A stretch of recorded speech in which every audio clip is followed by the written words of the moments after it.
Hello തനിഷേ. പറഞ്ഞോ. നിങ്ങളെവിടെയല്ലേ? ഞാൻ മഞ്ചക്കുണ്ട്. അതെയാ, അതിനെക്കുറിച്ച് ചെറിയൊരു ഉപകാരം ചെയ്തു തരണേ. എന്നാ ഉപകാരം? അതെയാ, പിന്നെ മഞ്ചക്കാർ ടേണിങ്ങിൽ ഒരു പട്ടി യാത്രയുണ്ട്. ഏടാ? ആ മഞ്ചക്കാട വളവിന് തന്നെ.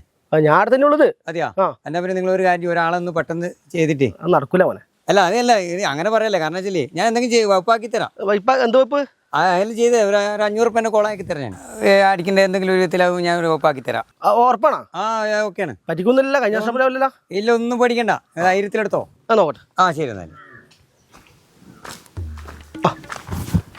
രാജുട്ടാ, പിന്നെ നമ്മളെ ഈ വളവിലില്ലേ, നമ്മളെ നായി അടച്ചത്തിട്ട് നിങ്ങളൊന്ന് കുഴിച്ചിട്ടായിരുന്നു. നടക്കൂല മോനെ, കല്യാണത്തിന് വെപ്പുണ്ട്, ഞാൻ പോയി. അയ്യോ, കല്യാണത്തിന്റെ പരിപാടി നടക്കൂല. മമ്മിഞ്ഞ് ഏർപ്പാടാക്കിയ സംഭവമാണ്. നടക്കൂല. സംഭവം 500 കിട്ടുകയും ചെയ്യും, 2 അടിച്ച് മൂടാക്കി പണിക്കുകയും ചെയ്യാം. ഞാനിപ്പോ ഒന്ന് ചെയ്യാ, ആരെ കിട്ടാ? രാജുവാട്ടല്ലേ പോന്ന്? എന്നാലും കുടിക്കോ. രാജുവേട്ടാ, സംഭവിച്ചാലേ ആ സൈഡിൽ നായി ചത്തിട്ടുണ്ട്. നിങ്ങളെങ്ങനെയൊന്ന് കുഴിച്ചിട്ടാണ് എന്നെ ഓടിയിട്ട്. അയ്യോ, എനിക്ക് പറ്റൂല. തിരക്കുള്ള പണി, നാളെ തന്നെ തീർത്ത് കൊടുക്കണം. അങ്ങനെ പറ്റൂല, അങ്ങനെ പറയില്ല, പറ്റൂല. അറിയാലേ, ഇത് മമ്മി ഏർപ്പാടാക്കിയാന്ന്. നിങ്ങൾ പണിക്കല്ലേ ഇപ്പൊ 2 അടിച്ച് മൂടാക്കി 2 പണിക്കുക. തീരുമാനിക്കണ്ടാവോ?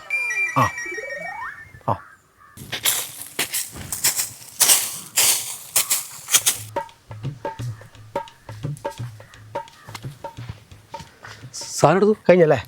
ഞാൻ പോയിട്ട് മിച്ചറും വെള്ളം മേടിച്ചതാ. നിങ്ങൾ എടുത്ത് നിൽക്കണേ കേട്ടാ.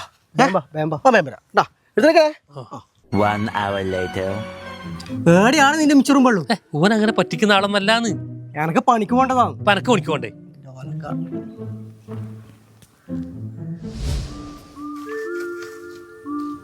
ജിതിന് എവിടെയല്ലേ? ഞങ്ങളുടെ നാറാത്തുണ്ട്. ഇവിടെ ഒന്ന് വാച്ചപ്പുറം വരെ ഒന്ന് വരുവാ. എന്തേനു? ഇവിടെ ഒരു ചാല് വൃത്തിയാക്കാനുണ്ട്. ചാല് വൃത്തിയാക്കാൻ ഇപ്പം ഞാൻ ഇവർ രണ്ടാളും കൂടി ഇങ്ങോട്ട് പോവാം. അതെ, അവർക്കിപ്പോൾ ഒന്നും കൊടുക്കേണ്ടി വരൂലേ? അത് കൊടുക്കാം, അവർ 1000 രൂപ വെച്ച് കൊടുക്കാം. 1000 രൂപ വെച്ചിട്ട് എന്നെല്ലാം പറയുമ്പോൾ മൂടാക്കേണ്ട വിധത്തിൽ അത് ഞാൻ എന്തെങ്കിലും ആക്കി തരാം. വാങ്ങിക്കോട്ടെ. അതെയാ, എന്നാ പിന്നെ നോക്കാം.